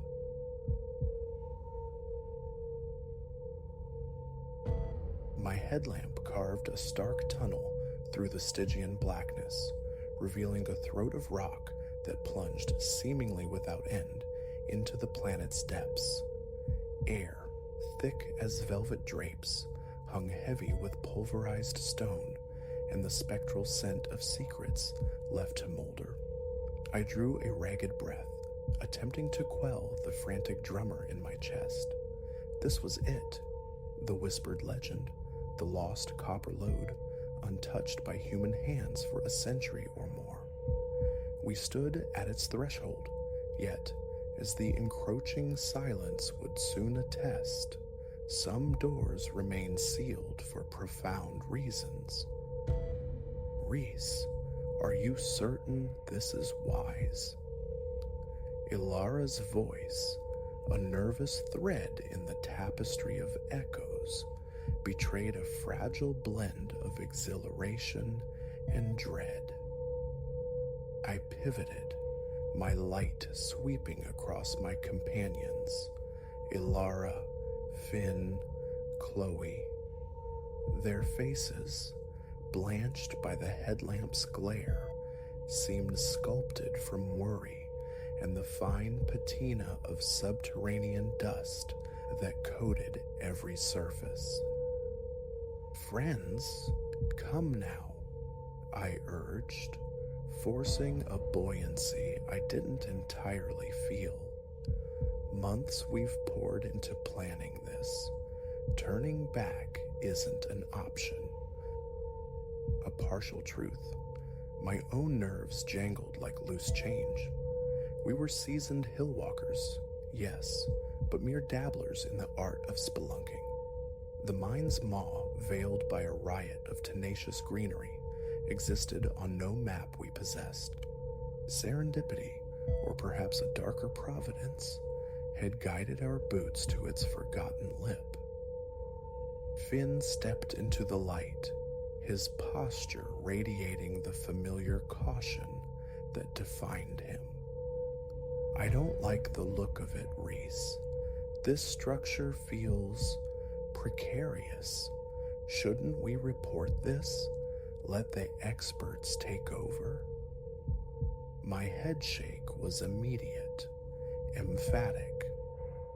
And surrender the glory? Absolutely not. We unearthed this vein of history. The first footsteps within should be ours. Chloe, typically the most circumspect among us, astonished me with a decisive nod. Reese has a point. An opportunity like this, it's singular. I vote we proceed. Ilara's gaze remained clouded with uncertainty, but after a charged moment, her shoulders straightened. Very well, but we stay tethered. Understand, no solo explorations. The pact sealed, our descent commenced. The passage angled downwards, flanked by ancient timber supports that groaned like dying beasts as we disturbed their slumber. Our headlamps threw elongated, skittering shadows, spectral gestures mocking our trespass into this time-locked vault. Deeper we pressed, and relics of the mind's defunct pulse emerged from the gloom, corroded pickaxes slumbering beside skeletal shovels, the fossilized remains of ore carts, wheels seized fast by the rust of ages. Astounding, Chloe breathed, her historian's soul absorbing every nuance. It's like walking through a tear in time. I couldn't disagree.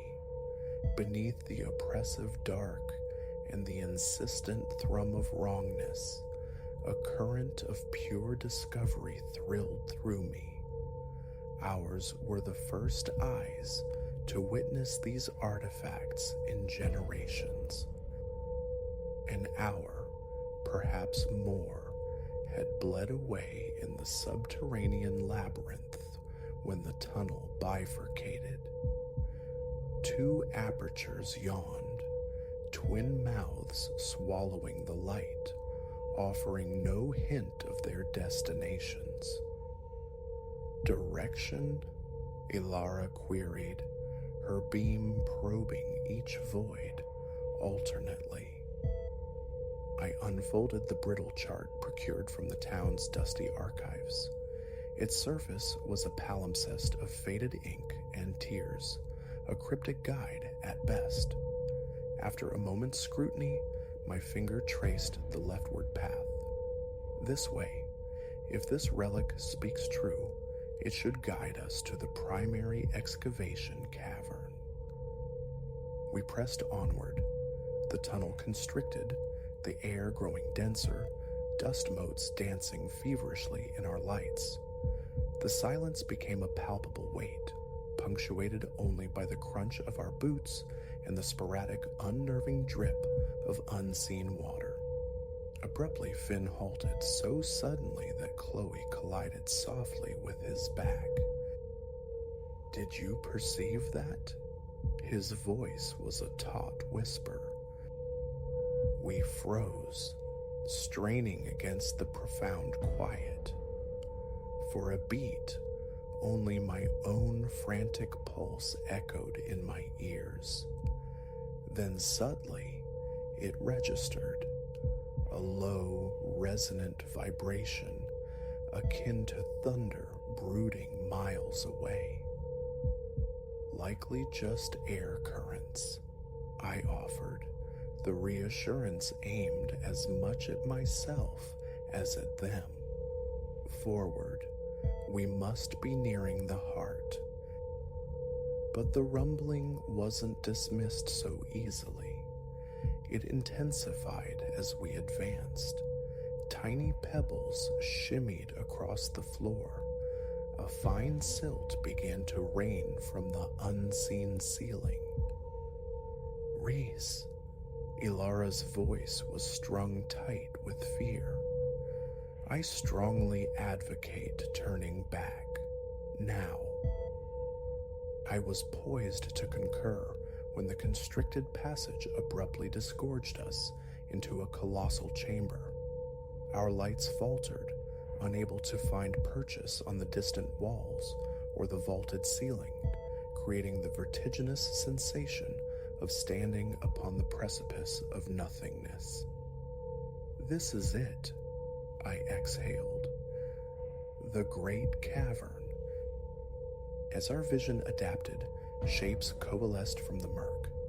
Immense, rust-caked machinery loomed like dormant behemoths. Mounds of scree and rubble formed an alien topography.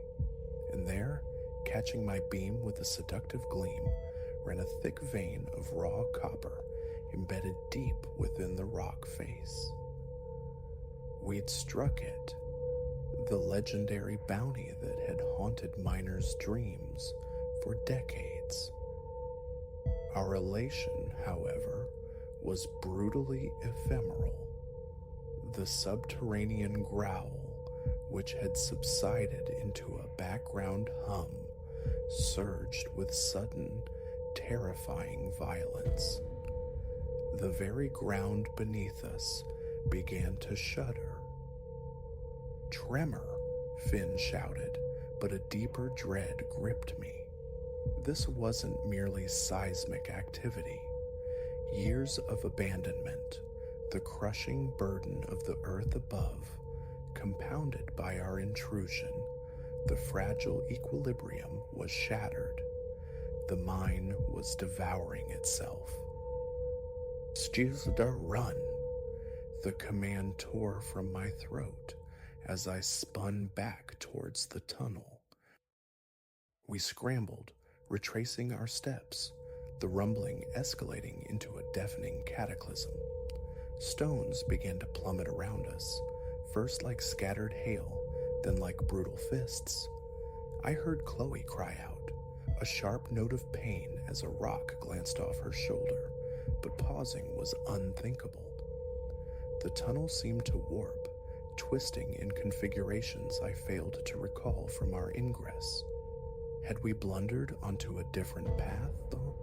The dust choked the air, rendering our headlamps nearly impotent, their beams fracturing the chaos into disorienting flashes as we fled.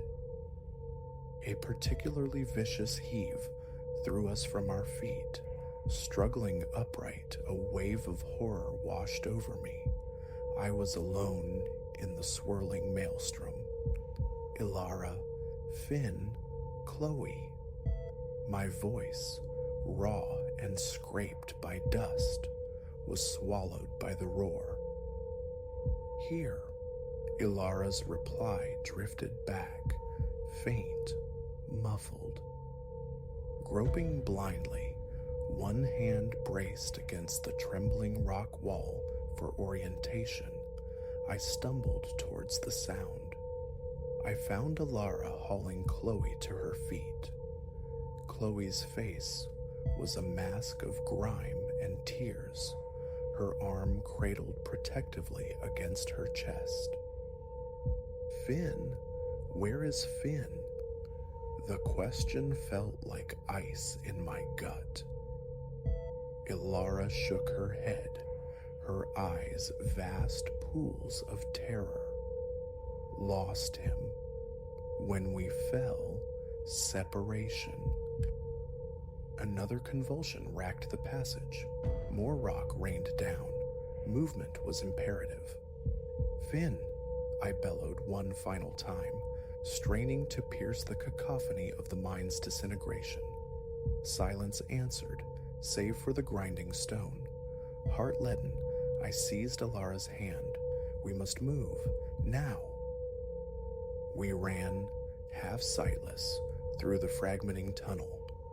Each footfall courted disaster. Each tremor threatened the final, fatal collapse that would entomb us. Just as exhaustion threatened to claim us, I saw it. A pale, distant shimmer of natural light. The exit. Summoning a final reserve of strength, we surged towards it. Boulders crashed around us.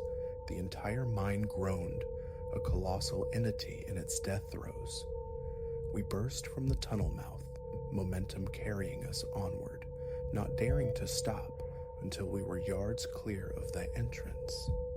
Turning, we watched the hillside itself seem to convulse, then implode, vomiting a monumental plume of dust skyward.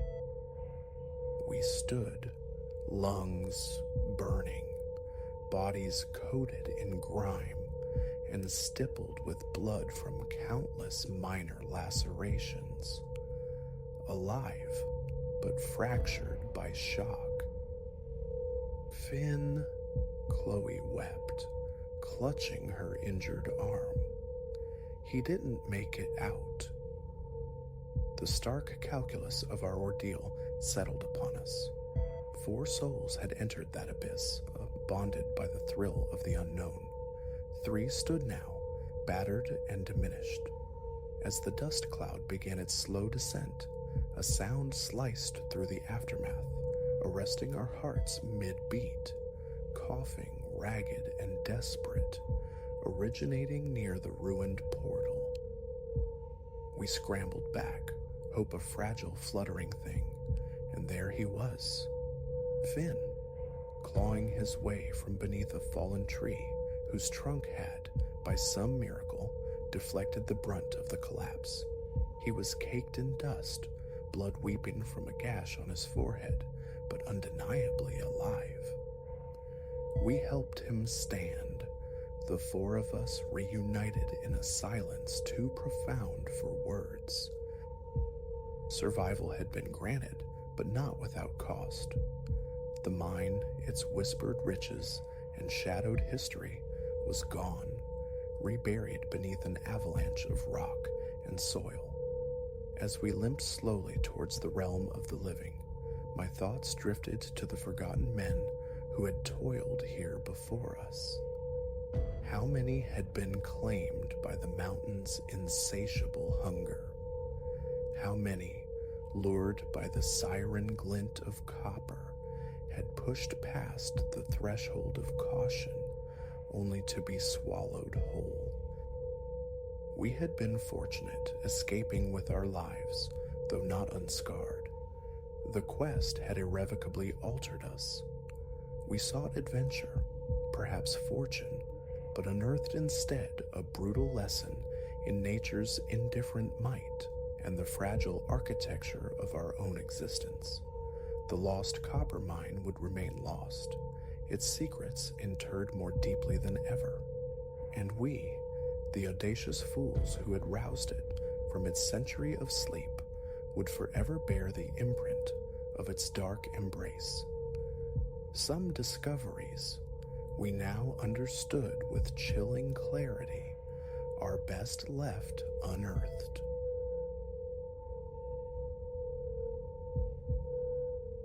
The fire's insistent crackle, a sound meant for comfort, suddenly felt thin, incapable of muffling the sharp snap of a branch from the encompassing dark. Laughter evaporated from our lips. We froze, a tableau of shared apprehension, glances darting between us across the flickering light. In that instant, the tired trope of horror films solidified into chilling fact. We were adrift in the wilderness, miles from any semblance of rescue, stalked. This was meant to be liberation. Just the four of us, me, Leo, my oldest friend, his partner Chloe, and Finn, my university confidant, escaping the city's relentless hum for lungfuls of untainted air and skies littered with stars. Months of planning had culminated in this weekend, a desperately needed pause. The first day unfolded like a dream. We'd plunged deeper into the woods, guided by a trail Leo promised led to an untouched tarn. The weather held, benevolent sunshine dappling through the leafy ceiling, a gentle current of air warding off the biting insects. Our camp materialized in a small clearing bordering the water, tents pitched, wood gathered. As dusk bled into night, we clustered near the flames, skewering marshmallows, trading anecdotes. A swollen moon hung overhead, bathing the lake in a spectral luminescence. It was arrestingly beautiful, a scene torn from some glossy travel brochure. "Anyone hear about those hikers?" Finn's voice cut through the calm, his features sculpted into unsettling shapes by the firelight. Chloe sighed audibly. "Seriously, Finn? Spooky tales already?" "Not a tale," Finn countered, his tone hardening. "Network news stuff. Vanished right here. No bodies. Nothing." I tried to deflect. "Easy, man. We're unwinding." But Finn, caught in his narrative's grip, elaborated, each retelling adding darker shades to the disappearances. By his conclusion, even Leo, our resident pragmatist, seemed unnerved. "Okay, that's plenty," Chloe declared, rising. "I'm hitting the sack before you implant nightmares." A collective agreement rippled through us. Sleep called. Zipping my tent flap, an undeniable prickle persisted, the sensation of unseen eyes fixed on us from the dense tree line. I dismissed it as Finn's morbid yarn taking roots and burrowed into my sleeping bag. Deep night and a full bladder dragged me from slumber. Reluctantly, I slithered out, hand scrabbling for the torch. The campsite lay steeped in an almost preternatural silence as I picked my way towards a stand of trees nearby. Turning back, a flicker of motion snagged my peripheral vision. Something substantial slipped between two trunks just at the edge of my flashlight's reach. My heart hammered against my ribs. Just a deer, the rational part of my brain insisted, but the unease coiled tighter. I hurried back, gaze sweeping the perimeter nervously. That's when the absence struck me. One of our rucksacks, left near the now dying embers, was gone. Adrenaline surged, erasing sleep's residue. "Guys," I hissed, shaking Leo's tent. "Something's out here. One of the bags is missing." Leo emerged, bleary and faintly annoyed. "What are you on about?" I relayed what I'd glimpsed, the vanished pack. As I spoke, I watched skepticism dissolve into alarm on his face. A rapid inventory confirmed it. Leo's rucksack, containing our map, compass, and the bulk of our provisions, had vanished. "A bear, maybe?" Chloe offered, her voice thin and wavering. Finn shook his head grimly. "Bears ransack. They don't just take things." Deliberation followed. Dawn remained hours away. Sleep felt impossible. We resolved to rekindle the fire, to face the remaining darkness together. As the flames climbed, painting our faces with frantic shadows, we heard it, the unmistakable crack of a twig somewhere out there. Every head swiveled towards the sound, eyes straining against the impenetrable black. "Hello?" Leo called out, his voice surprisingly firm. "Anyone there?" Only silence answered, then another snap, nearer this time, and a third from a different vector. "It's all around us," Finn whispered, raw panic threading his words. I snatched a burning log from the fire, wielding it like a primitive torch. The others mirrored my action. We formed a tight circle, back to back, our makeshift weapons thrust outwards. And then we saw them, reflections glinting in the firelight, multiple pairs of eyes at varying heights, encircling us. Whatever lurked beyond the light, there were several, and they were advancing. "Run!" The word tore from my throat, though destination was an abstract concept. We bolted towards the lake, instinct screaming for distance from our unseen hunters. Heavy, rhythmic footfalls pounded the earth behind us, gaining with terrifying speed. Bursting from the tree line onto the stony shore, I chanced to look back. The sight froze the marrow in my bones. Our pursuers were vaguely humanoid, yet scuttled low on all fours with a sickeningly fluid, unnatural lope. Their skin, under the moonlight, was a pallid, almost translucent white. Their eyes burned with a malevolent yellow phosphorescence. "What in God's name are those things?" Chloe shrieked, her voice strangled by terror. No time for answers. One of the beings launched itself, landing scant feet from Finn. Up close, the horror intensified. Hairless forms, limbs disturbingly elongated, maws splitting open to reveal rows of needle-fine teeth. Finn swung his flaming branch, connecting with the creature's face. It emitted an unearthly screech and recoiled, but its kin were already surging forward. The Water, Leo roared. Maybe they hate water. A desperate gamble, but our only one. We plunged into the lake's glacial embrace, the shock stealing our breath. Glancing back, I saw the creatures pacing the water's edge, emitting guttural hisses and snarls of frustration. We swam out towards the lake's center, treading water, lungs burning. The things continued their shore patrol, their luminous eyes never leaving us. "What now?" Chloe managed, teeth chattering violently. I had no response. The water was liquid ice. Staying submerged indefinitely was impossible, yet the shore remained besieged. These were not creatures of any natural order.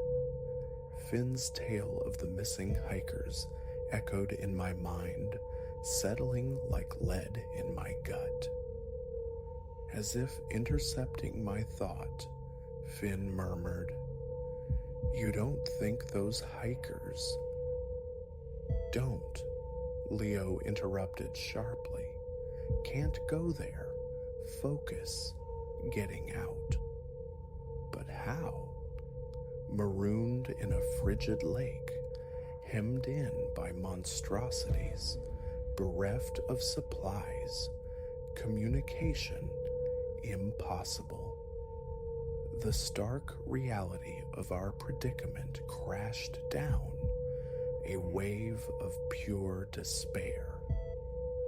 Hours crawled by. We huddled, taking turns supporting each other, attempting to conserve warmth, but the cold was relentless.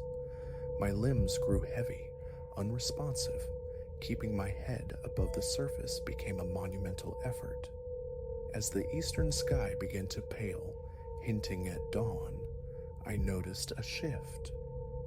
The creatures were withdrawing, melting back into the forest as the shadows surrendered to the nascent light.